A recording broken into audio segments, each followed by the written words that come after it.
Shamps and giggles, history, news, views, and reviews from a black perspective. Shamps and giggles back for 2024. Oh my lord! All right. Welcome one more. Another amazing evening with the grown folk in conversation. Shamps and giggles, Daya. By the way, this week, it was very important to just send out the message of what we're about, our mission statement. We are avid supporters of black businesses, entertainment, black entertainment, and our community. We are building the infrastructure that will enable our community, our businesses, and our entertainers to thrive. And what I basically mean is, how can we bring everyone together? It's just amazing. We're making very, very good progress. Big up to the man them, Slim, Kane Brown, all them man there was at the comedy show in Hackney. Was it on Saturday? That was on Saturday, isn't it? So big up to the man there, Axel, and when he calls himself Axel Blake now. He's no longer Axel the entertainer. I'm gone clear. Britain's Got Talent. He's now Axel Blake, use his full name. So just a man, gotta big up the man there. We were there supporting, of course. Apparently, I think it's the bank holiday weekend. There's a comedy weekender coming up. Just across the waters, not too far away. I'm gonna have to look a bit more into that. To be fair, it might be just with Rudy, Mr. Blair, Slim, Quincy. That's right, comedy weekender. So we have to big up the man then. Francis. Ain't it? I'm still moving, so I don't know if it's me or if it's Pinky. It's Pinky. Okay. But as we continue in the news, we just heard Floella Benjamin, just an amazing woman, been around from Marning, let's be clear, from the days of Play School. Yes. There you are. And she's being given a BAFTA Fellowship. Yes. And of course, she's been honored in many, many ways. No, she's not only a presenter, producer, but also a campaigner. Yes. And it's recognition from the British Academy, which is good. But Floella's been around. She's such a gracious woman, lady, however you want to put it. She's been around for a long time. Always a bright, beaming smile. And she wears her privileges with honor and grace. Not a bad way. She took part in the King's coronation. Not a bad word to be heard of Floella. I think more should be said about her. The media so fast to jump on people that are doing foolishness. Here's someone that's just rising with dignity and pride, honor, and in an amazing way. Just an amazing woman. Much love. And of course, we remember her from Play School and, Hal, as somebody mentioned. I think Hal was before my time, though. I just going to put that out there. I mean, you put your hand up, right? It was Hal. Yeah, it was Hal. Yeah. That was very good those days. And that's what I'm saying, that there's not those sort of entertainment and educational programs that we had back in the day. Back in the day, Keith, I don't know if you were similar. How many siblings you got? You, your brother. Four. Four. Two sisters, isn't it? Two sisters. That's right. Yeah. So when we were kids growing up, when there was a cartoon on TV, because there weren't many, we used to literally stop, run and call everyone else. Cartoon is on. Time, yes. And everybody would literally stop what they're doing. Run to the one day television and watch the cartoon, whatever it is, Mickey Mouse, wherever it was. Yeah. And when it's done, just go back and play. I don't know if the same happened with you. Yep. With Top Cat and Top Cat, Tom and Jerry. Yeah, all of those sort of things. Roadrunner. Yeah. Beep beep. Yeah, and he's gone. Yeah. Absolute classic. Lisa, you got your hand up. Patrice is laughing. She recognizes the moment. Good Lord. Everybody in the building. George is there. Spice, Toots, Sophia. Lord of mercy. Colour Queen demo. After they got Colour Queen in the minute, by the way. Leisha, go on, talk the things. One was either A-Team, Wonder Woman, and we used to love watching the wrestling.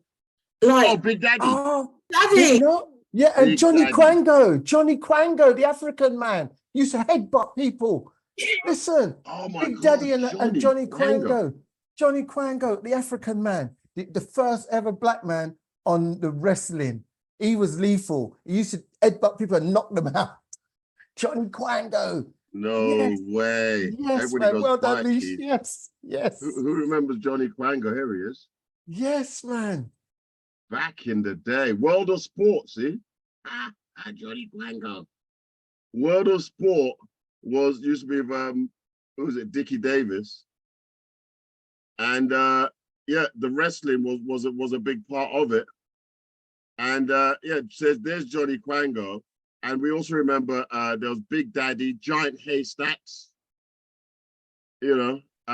Yeah. But these guys he looked like an old, look at him, Yeah. like an old man. Yeah, he didn't ramp. mean, He said, headbutt people, boy, head bust up. He's got his afro. I mean, Yeah. a far cry from what they look like in the boxing room nowadays. Good Lord. These look like tired old men. Look. How's he moving? He coming like slow motion. Like crying out loud. And you check out the shorts. It's a classic as we have a nostalgic moment. Good Lord. So what else has been happening in the news? Yeah, and the other congratulatory was to Idris Elba on his accomplishment to become the next voice for Sonic the Hedgehog 2, which is Knuckles. So Idris Elba is going to be doing the voice for Knuckles in Sonic the Hedgehog 2 very shortly coming out. The funny thing is, I mean, you know, if anyone's like me, don't even know who Sonic is. What? I mean, you know, Sonic the obviously Hedgehog. Sonic is someone. Yeah, And Idris is going to be the voice of it. I mean, he must be thrilled and over the moon. Let's just hear what Idris has to say about that. Trim on my brethren, and I can just bring him in. Was I familiar with Sonic? Of course. Sonic was one of my first gaming heroes. In the second movie, we introduced Knuckles. He is the ultimate match for Sonic. Sonic, meet Knuckles. Knuckles is a warrior, and Idris is doing the voiceover. I have been training for this my entire life. Knuckles' sole purpose is to go after Sonic. He's from a very powerful, proud tribe. It is my destiny to restore the ultimate power to the home of my people. Knuckles has this menacing presence, you know. He means business. Yeah, that's more where that came from. Now let's begin our quest. I love Knuckles. He's just like, straight to the point. Sonic the Hedgehog. Are we gonna run part 2? Are we gonna run and go see that? Yes, man. Yeah, probably. Yes.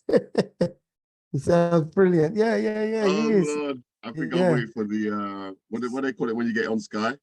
Oh yes, the preview Netflix, sort of thing. yeah. Netflix. It come out on Netflix. Yeah, I Yeah, pay my so- subscription. Yeah, so that was my congratulatory one for 2 of them, and You know, then quite amazing. yeah. Like Idris is doing this. I bet this isn't his first voiceover. No, You know, and then man, they got a lot of movies out across the different platforms, because movies is a thing where it goes through the different age group. They got movies for 70-year-olds, for 60, for 50, for 40. They got movies that go all across the ages, and then man, they're playing all them different types of movies. Yeah. And get royalties on it. That's correct. Yeah. Yeah. You know, so Idris, I mean, and that Sky, when he promotes Sky, Sky Q or whatever it is, Yep. that keeps him front and center. Oh, yeah. That's a great marketing tool for him. Mm. Keeps him front and center on everybody's mind. Oh yeah, we could use him for him. Do you know what I mean? Yeah. So yeah, Idris, yeah, he's gone clear, you know. Yeah, he's doing very well. He's doing very, very well. There you are. Look, he did the voiceover for the Jungle Book, Zootopia. Oh, right. Zootopia was hilarious. I watched that. I didn't even know Idris was in it. Who was he? Flash? It was so funny, that movie. And yeah, Sky VIP. That's clear. Yeah. By the way, you know, so yeah, it's just amazing what they do. And I have to big up, because I can just see her finger just moving across the screen like that. And I just can't find it right. Good. Just have to big up me old pal, me old mucker. Who's that? Oh, yes. Angel in the building has received Pinky, I'm going to kill you. from the Center of Excellence. Thank you. She has been certified with a color therapy diploma. And by the way, notice the word down here. It has been provided with a distinction. Yes. We are not playing. Awarded on the 24th April 24. Now, it's just amazing to be a part of it, isn't it? The Center of Excellence. Come on, now. Big up, big up. Sound the pot, kids. Oi, oi, oi. Ding, ding, ding, ding, ding. Yes, man. Sound the pot cover. Yes, that's right. Celebrate. And yet we will do just that. I'm kind of quick. I'm going to pour a drink just in your honor right now. Look. There we go. I think everyone should just have themselves a drink. And Kate, it's really good that you brought this to the show, really, where you do the condolences, but you also do the congratulations. Very, very, very important to get the encouragement to be congratulated when you've succeeded in an endeavor. Because that really gives you the motivation. You know what, I'll do another one, and I'll do another. Yeah. I just wanted to say that. And 1 minute, Pinks. And it does motivate others, you know, and us bringing it to the forefront and into the memories of other people. It does, and it goes out on air now on the radio, and all the listeners will get encouragement from all this. So what you're saying is absolutely correct. Yeah, you know. But also, I'd just like to point out the importance of color therapy for all of us, you know, in our everyday lives, you know, at home, you know, when we're going for interviews, you know, just color itself and what are the right colors to be actually wearing, and also colors that help to lift our mood as well. Is so important. So the therapy that Colour Queen has just achieved is really significant, and it's also good for any one of us that are on the panel needs any help. Outsiders that are outside there listening, you know, with any type of coordination, it's so good to know what you can coordinate with your, you know, presenting yourself, interviews, whatever. Yeah, it's such a valuable conjure, and I know some people tend to dress in darker colors. Yeah. You know, but brighter colors lifts the mood. So well done to Colour Queen. Well done. Glad to have you as a friend. I was going to say, how does she feel? How does Colour Queen feel while you're on the radio? Talk to things. Let us know quickly. Absolutely phenomenal, because I didn't even know that there was such a thing called colour therapy. It's like colour therapy kind of found me. I've always liked bright colours. And when I was having maybe not such a great day, I've always worn lovely bright things anyway. But what I found is a combination of the different colours. And then I eat in colour, I sleep in colour, I breathe in colour. So it's not like it's just like an isolated situation. I'm always very colourful. And when I walk down the road, people consistently stop me and say to me, wow, you look amazing, you look colourful. And my retort is always, I knew I was going to see you today, I did it for you. And it completely lifts their spirit because totally random people come up to me and they will turn around and say, wow, you look phenomenal. I love that outfit. I love the head wrap. I love this. I love that. And I'll say to them, thank you so, so much. I did it for you. And it's so color is so powerful. You know, different colors have different significant meanings, like by an example, especially with the chakra system. So purple is the crown chakra, by an example. Green is the heart chakra. So if somebody came to me and they were having maybe emotional problems, heart-wise, broken heart, maybe I would, well, very likely, I would put a piece of green silk over their heart, as it were, and do color breathing with them. There's color bathing, there's color meditation.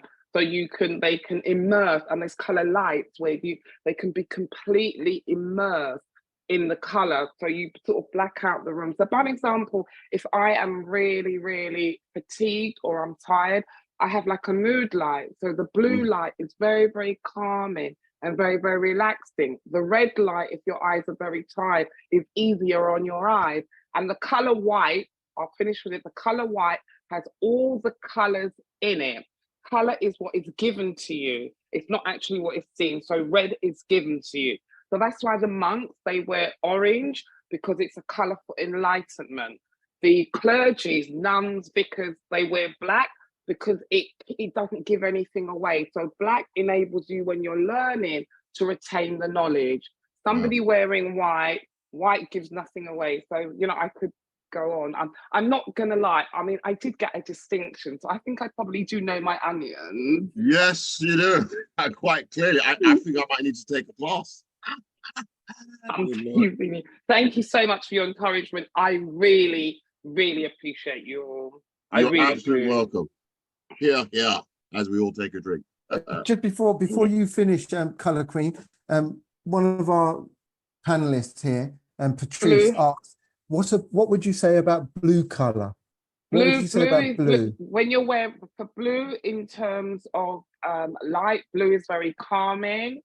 The color blue, especially navy blue, if you was, by an example, you was going for a really important meeting, or you was going to court, by an example, fighting a case, the color navy blue is a color of honesty, that you'll be more likely to be believed by a jury if you wore navy blue.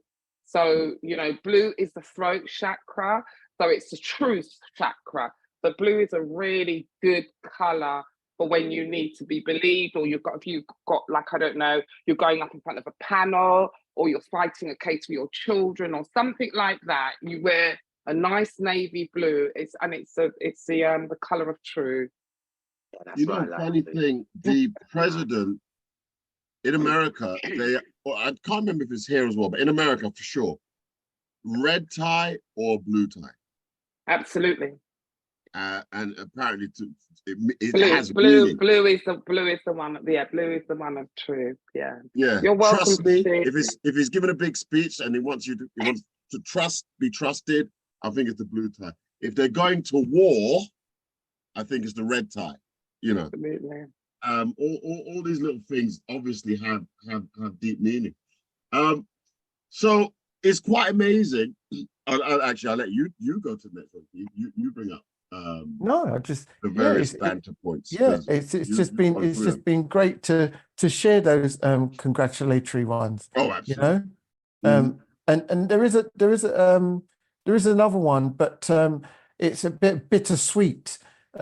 Doreen Lawrence. I don't know if anyone saw the news recently that the Met Police only now apologizes for all those 31 years. Can you believe it? Yeah. 31 years. This April. 31 years. Yeah. And he was only 18. 1 minute, Pinky. He was only 18 at the time. So it's only now the police have Sir Mark Rowley is agreed that the failings that the Met Police done back then, but he also agrees only now that yes, it was unacceptable behavior what happened about her not getting more information at the time. Yeah, I mean, it's an extremely sad state of affairs, and she's gone on to do so well. Pinky, your hands up. I just think, for Doreen, I admire her so much. I have so much passion for that woman. To know when I remember her when she was young, beautiful, long hair, and now today you see her, and I'm so glad that she sits in her truth now and showing, because that's the stress. That's the stress of 31 years of knowing you people botched this from beginning. And why? Because of your institutional racism. It's just simple, black and white. And that's the hurtful thing about this. And it's taken them 31 years, just as they won't apologize, even with regards to slavery, giving us our reparations.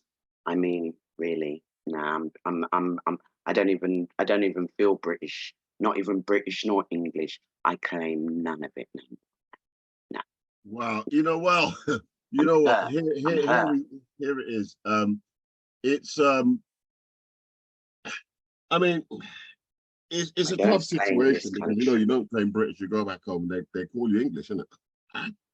Doesn't matter. I don't care. I will not claim this country while I'm living, and I was born in this country to know the amount of damage, that we've suffered as Caribbean people when we first came back here.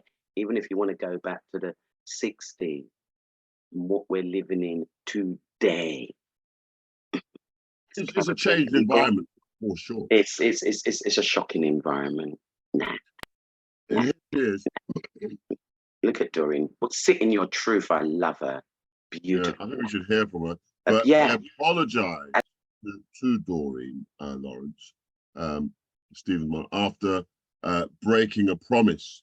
And the promise was to answer questions raised by a BBC investigation into his murder. And of course, they did not answer those questions. So now they're apologizing. I mean, it's they keep bringing this back up again and again and again. And it's just got to be heart-wrenching because she's got to relive it all the time. What's your message then for Mark Rowley? Do you have a particular message for him? 31 years, and there's still lines of inquiries for them to follow up on. There's still 3 suspects out there, and I'm sure there's witnesses that probably could help them if they're interested. So I think that's what I like to see him do, is to instruct his team to follow up on those information, whatever is out there. Because if you don't go and look, you're never going to find anything. So would you like to see the investigation reopened? Definitely so. If we knew there was 5, possibly 6. Now we know that there is 6. And the one that's just passed away, he's probably the key one who probably caused Stephen's murder. And they did nothing about it. And I'm not sure what they're hiding behind, why they can't come and tell me exactly what they knew then. And so, I mean, if it wasn't you doing all that investigation, we would not have known about him in details as we do now. Wow, and that's a very valid point. That one that died, the police knew about it, but it's the BBC investigator that uncovered and brought it to light. They've been holding back, hiding stuff. It's very upset. I mean, we all lived through it, so it's very upset. Should they reopen the case? What do you think? Yeah, they should reopen it, but the only problem is that I don't think in this country you can try somebody for murder twice. So those 2 who got off, I don't think that they can try them again in British law. Is that the double jeopardy something? Yeah, the double jeopardy thing that I know of. I think it's an American word, but I think that they have the same in England. You can't try them again for murder. So it would be interesting to find out if I'm incorrect, but because they went to court and the jury found them not guilty, I'm sure maybe the family can do a private prosecution to bring them to justice again, but they'll have to pay for that, I think. So I doubt if you can, unless I'm thinking of the American law. Ah, well, there you are. It's apparently the other three, so some of them were brought to court, but not all of them. So 3 suspects have never been brought to justice. Right. So therefore, those 3, I guess if the ones that have been tried already, maybe they can't come back into the picture. But these 3 that have never been tried, they could come back into the picture. Okay. Okay. So those are the ones that she wants to see in court. Yeah. So there was a detective who brought 2 of the killers to justice.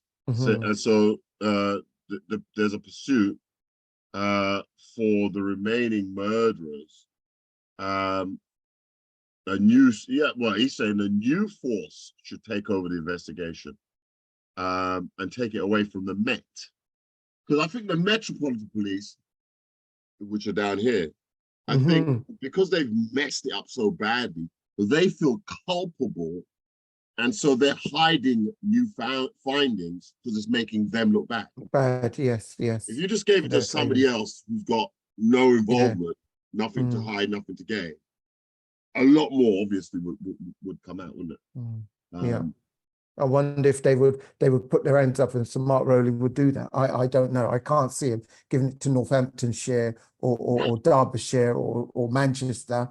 Can you come down and it'll really make the Metropolitan Police look bad, for their failings, things that they've got in their files and they didn't look into it. They didn't look into it, right? I mean, of course, if the BBC just uncovered something, the death of that one individual who was never even asked any questions, for crying out loud. I mean, come on, right? So if they figured that out, then surely, a proper investigation would reveal more. By the way, regarding reopening the caves, when he asked that question, immediately what popped to my mind was Madeleine McCann, isn't it? Yes. I mean, there's never a question of opening that. That's forever ongoing. I mean, how many years ago was that? Yeah. And it's only a few years ago, you're right, a few years ago that they opened it again and more police went across. To dig up another area and interview. So you're right. Yeah. There's a difference here somewhere. Yeah, you're absolutely right. Absolutely right. A forever ongoing case, and here's the Lawrence case where we know all the information has been brought to the fore, and they're uminanari. I mean, come on. Supreme Spin Doctor is in the building. What a guan. Did I say Shugs? Shugs what? You there? Hey, Shugs is in the building as well. But yeah, so I feel regarding Stephen and what Doreen is continually being dragged. I feel so bad for her that she's continually being dragged through, and they continue to bring it up and bring it up. Come on now, let's just get it done. Get these other people tried and whatnot, and finish with it. It's very And maybe something more will come up. So how many years since Stephen Lawrence there? 31 in April. So he was 80. So he'd be like 58, 59 now. Yeah, yes, that's right. Yeah. Champs and giggles, we do this every week. We have to go to a break. We will be back after these words. Welcome. Why?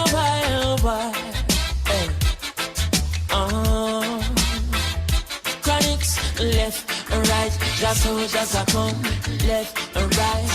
Wait. Ooh yeah, boy. And them say here comes trouble, here comes the danger.